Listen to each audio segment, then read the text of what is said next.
Doctor नीलम जुडेजा, सहचार्य इतिहास, राजकीय महाविद्यालय श्रीकरणपुर। महाविद्यालय के यूट्यूब चैनल पर आप सबका हार्दिक अभिनंदन करती हूँ। आज मैं बीए पार्ट 3 विषय इतिहास पेपर 2 के अंतर्गत बौद्ध धर्म के लोप के कारणों के बारे में आपसे चर्चा करना चाहती हूँ। हमने पिछले लेक्चर में आपको बौद्ध धर्म के तीव्र प्रसार के कारणों के बारे में जानकारी दी थी। आज हम भारत में बौद्ध धर्म का लोप जो था क्यों हुआ, इसके बारे में चर्चा करना चाहते हैं। देखिए, इतिहास से ये पता लगता है कि बौद्ध धर्म भारत का 6वीं शताब्दी ईसा पूर्व में विकसित हुआ एक ऐसा धर्म था जिसका भारत में बहुत तेजी से प्रसार हुआ और ये धर्म भारत और भारत के साथ साथ विदेशों तक क्या था पहुंचा। लेकिन समय के साथ कहते हैं कि एक समय ऐसा भी आया कि ये धर्म 11वीं और 12वीं शताब्दी के बाद भारत में ये धर्म जो था विलुप्त हो गया, अर्थात इस धर्म का यानी भारत में प्रभाव जो था कम हो गया और इनके अनुयायियों की संख्या नाम मात्र रह गई और इस धर्म का भारत में लोप जो था हो गया। लोप क्यों हुआ, इसके पीछे बहुत से कारण माने जाते हैं। सबसे पहला कारण बौद्ध धर्म में आंतरिक कमजोरियों का होना। बौद्ध धर्म के लोप के कारणों में सबसे पहला कारण ये था कि बौद्ध धर्म जो था इसकी स्थापना महात्मा बुद्ध ने की और लोगों को मोक्ष दिलाने के लिए उन्होंने एक सरल और नवीन मार्ग जो था वो लोगों के सामने जो था रखा और लोग वैदिक धर्म की बजाय इस धर्म की ओर जो थे अग्रसर होने लगे। लेकिन इसके अंतर्गत एक कमजोरी ये रही कि बौद्ध धर्म लोगों को मोक्ष प्राप्ति का सरल मार्ग तो दिखा पाया, लेकिन सामाजिक व्यवस्था, रीति रिवाज और आचार विचार को लेकर इसमें किसी भी प्रकार के कोई सिद्धांत और नियम जो थे नहीं बनाए गए और परिणाम क्या निकला कि जन्म, विवाह, मृत्यु, गृह प्रवेश ऐसे समय के अंतर्गत लोगों ने हिंदू धर्म के रीति रिवाजों का पालन किया और वो चाहते हुए भी हिंदू धर्म से अलग नहीं हो सके और इस कारण इस धर्म का भारत में लोप जो था हो गया। दूसरा कारण इसके लोप का माना जाता है बौद्ध धर्म में आडंबरों का आ जाना। देखिए कि जो बौद्ध धर्म था ये वैदिक धर्म के आडंबर और पाखंडों के विरुद्ध जो था भारत में शुरू हुआ, जो इसके उत्थान का कारण भी था। लेकिन समय के साथ साथ इस धर्म के अंतर्गत वो सभी बुराइयां, वो सभी दोष जैसे मूर्ति पूजा, मंदिरों में जाना इत्यादि ऐसी भावनाएं जो थी हिंदुओं की वो इस धर्म के अंतर्गत जो थी आने लगी। बौद्ध धर्म के अंतर्गत भी महात्मा बुद्ध को यानी देवता मानते हुए, ईश्वर मानते हुए उनकी मूर्तियां भी बनाई जाने लगी, मंदिर भी बनने लगे और लोगों ने उसी तरह उनकी पूजा करने प्रारंभ कर दी और परिणाम ये निकला कि हिंदू और बौद्ध धर्म में लोगों को कोई अंतर दिखाई नहीं दिया और लोगों ने वापस हिंदू धर्म को अपनाना शुरू कर दिया। ये भी इसके पतन का कारण बना। बौद्ध धर्म के पतन के कारणों में बौद्ध भिक्षुओं का नैतिक पतन भी माना जाता है। यानी इतिहास से ये पता चलता है कि बौद्ध धर्म को लोकप्रिय बनाने में बौद्ध धर्म के भिक्षु और भिक्षुणियों का असीम योगदान था और उन्होंने अपना त्यागमय जीवन बिताकर इस धर्म के प्रचार और प्रसार के लिए कार्य किया और उनके रहने के लिए राजाओं के द्वारा मठ और विहार भी बनाए गए और कहा जाता है कि उनको हर प्रकार की सुविधाएं जो थी वहाँ पर प्रदान की गई और समय के साथ साथ ये बौद्ध धर्म के भिक्षु और भिक्षुणी जो थे उन्होंने अपना त्यागमय जीवन छोड़कर उन्होंने विलासी जीवन बिताना शुरू कर दिया। बौद्ध धर्म के मठ और विहार व्यभिचार के केंद्र बन गए और जिससे लोगों का झुकाव इस धर्म के प्रति कम होने लगा और ये भी इसके पतन का कारण बना। बौद्ध धर्म के पतन के कारणों में बौद्ध धर्म का विभाजन जो है ये भी माना जाता है। यानी ये कहा जाता है कि महात्मा बुद्ध के बाद कहते ये धर्म जो था धीरे धीरे कई शाखाओं में जो था बढ़ गया, जिसमें हीनयान, महायान, सतवीर, महासांघिक इत्यादि शाखाओं का उल्लेख मिलता है और ये शाखाएं जो थी उनके विचार और उनके सिद्धांत अलग अलग थे। अपने को श्रेष्ठ और दूसरे को नीचा साबित करने के लिए उन्होंने एक दूसरे की निंदा और आलोचना करनी शुरू कर दी और इसका नुकसान बौद्ध धर्म को उठाना पड़ा और इस कारण भी बौद्ध धर्म भारत में जो था विलुप्त हो गया। बौद्ध धर्म के पतन के कारणों में स्त्रियों का संघ में प्रवेश ये भी माना जाता है। यानी इतिहास में ये पता लगता है कि जब महात्मा बुद्ध ने बौद्ध धर्म की स्थापना की वो महिलाओं को संघ में स्थान नहीं देना चाहते थे, लेकिन अपने प्रिय शिष्य आनंद के कहने पर इन्होंने स्त्रियों को यानी संघ में स्थान दिया लेकिन उन्होंने उसी समय आनंद को कहा, हे आनंद, मैं तुम्हारे कहने पर स्त्रियों को संघ में प्रवेश तो दे रहा हूँ, लेकिन ये धर्म 500 वर्षों से अधिक क्या है, नहीं चलेगा। ये बात सत्य निकली और महिलाओं का संघ में प्रवेश होने के कारण इसकी व्यवस्थाएं बिगड़ने लगी और इसमें अनेकों दोष आ गए और इससे इस धर्म को बहुत नुकसान पहुंचा और इस धर्म का पतन जो था हुआ। बौद्ध धर्म के पतन के कारणों में एक राजाओं के द्वारा इस धर्म को आश्रय ना देना। बौद्ध धर्म के विकास के कारणों में जब हमने बात की, आपको इसके विकास के कारणों में राजा का संरक्षण बताया था, लेकिन इसके पतन के कारणों में राजाओं के द्वारा संरक्षण ना देना ये इसके पतन का कारण बना। इतिहास से पता लगता है कि अशोक के बाद हमारे भारत में जो भी राजा और राजवंश आए, उनमें से अधिकांशतः राजवंश ऐसे थे जिन्होंने बौद्ध धर्म को कोई विशेष संरक्षण नहीं दिया। उदाहरण के लिए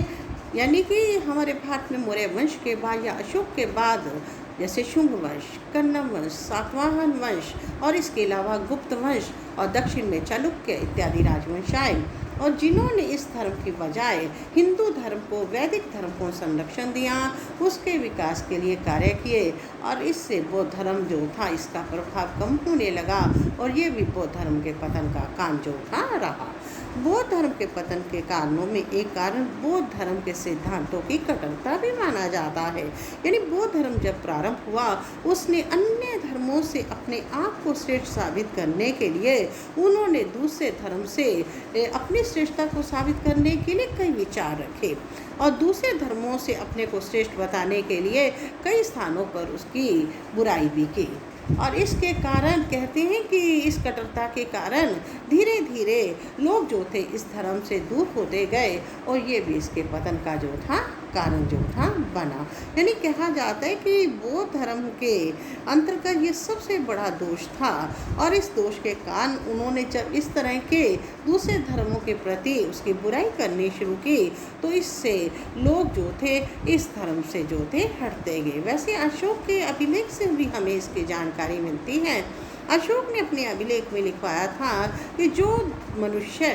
अपने धर्म की प्रशंसा और दूसरे धर्म की निंदा करता है वो अपने धर्म को यानी कि आगे नहीं बढ़ा सकता,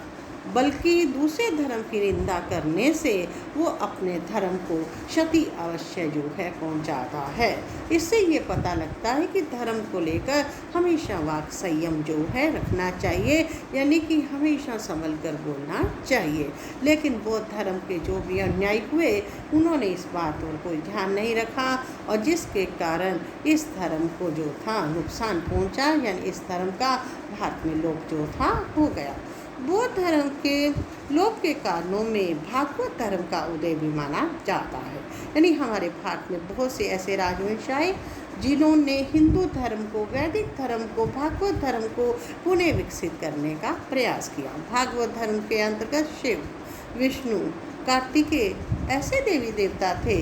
जिनकी पूजा और उपासना पर बल दिया गया, उनके लिए मंदिर बनवाए गए और मूर्तियां स्थापित की गई और इससे लोगों को जोड़ने का प्रयास किया गया और इससे लोग जो थे भागवत धर्म की ओर अग्रसर हुए और इस धर्म का प्रभाव जो था कम होने लगा। बौद्ध धर्म के पतन के कारणों में हम विदेशी आक्रमण जो है इसको भी एक कारण जो है मानते हैं। देखिए, गुप्तों के बाद हमारे भारत में कई विदेशी जातियों ने आक्रमण किए, जिसके अंतर्गत विशेषकर हुनों के आक्रमण की जानकारी मिलती है। हुनों के नेता मिहिर कुल ने हमारे भारत के अंतर्गत कहते हैं कि जब आक्रमण किए उन्होंने वहाँ के जो बौद्ध धर्म के मठ और विहार थे उन्हें नष्ट करवाया, बौद्ध भिक्षुओं को मौत की घाट उतार दिया और बौद्ध धर्म के जो साहित्य इत्यादि थे उनको उन्होंने जला दिया और इसके कारण जो बौद्ध धर्म के समर्थक थे वो भी भयभीत हो गए और कई बौद्ध भिक्षु जो थे वो डर के कारण भारत छोड़कर दूसरे देशों की ओर चले गए। और यहाँ तक कहा जाता है कि विदेशियों ने तो भारत में जो बौद्ध धर्म की शिक्षा के केंद्र थे, नालंदा जैसे, उनको भी उन्होंने नष्ट कर दिया और इससे नुकसान बौद्ध धर्म को पहुँचा और इससे इसके समर्थकों की संख्या कम होने लगी, अर्थात इसका भारत में लोप हुआ। बौद्ध धर्म के लोप के कारणों में राजपूत राजाओं का उदय भी माना जाता है। हर्ष की मृत्यु के बाद 7वीं शताब्दी में हमारे भारत में राजपूतों का उदय हुआ। राजपूत जो थे वीर भी थे, शक्तिशाली भी थे, युद्ध प्रिय भी थे। अहिंसा के प्रति उनका कोई लगाव नहीं था, और जबकि बौद्ध धर्म में अहिंसा के सिद्धांत पर बल दिया गया था। तो उन राजाओं ने इस धर्म की बजाय, कहने का मतलब कि बौद्ध धर्म की बजाय हिंदू धर्म को अपनाया, वैदिक यज्ञों की परंपरा को कायम किया, और इससे भी बौद्ध धर्म को हानि पहुंची। ये भी इसके पतन का कारण जो था बना। बौद्ध धर्म के पतन के कारणों में हम शंकराचार्य के प्रयासों को भी मान सकते हैं। 8वीं और 9वीं शताब्दी में हमारे भारत में शंकराचार्य और उनके शिष्य कुमरिल भट्ट जैसे बहुत बड़े विद्वान हुए, जिन्होंने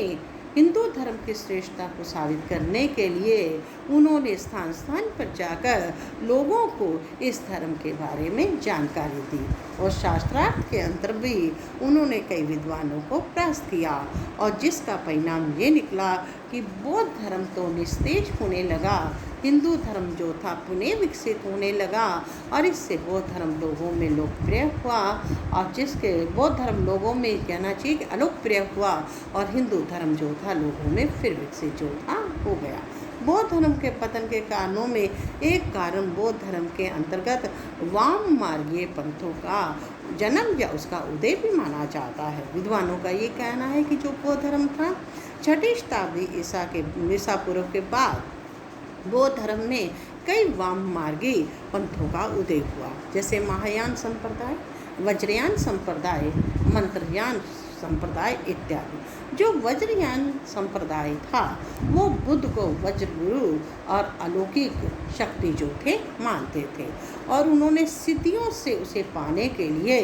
अनेकों गुफाएं बनाई और उनकी साधनाएं करनी शुरू कर दी। और महायान संप्रदाय जो था उन्होंने मूर्ति पूजा को महत्व दिया और अनेकों मंदिर जो थे बनाए। और जो मंत्रयान शाखा के लोग थे,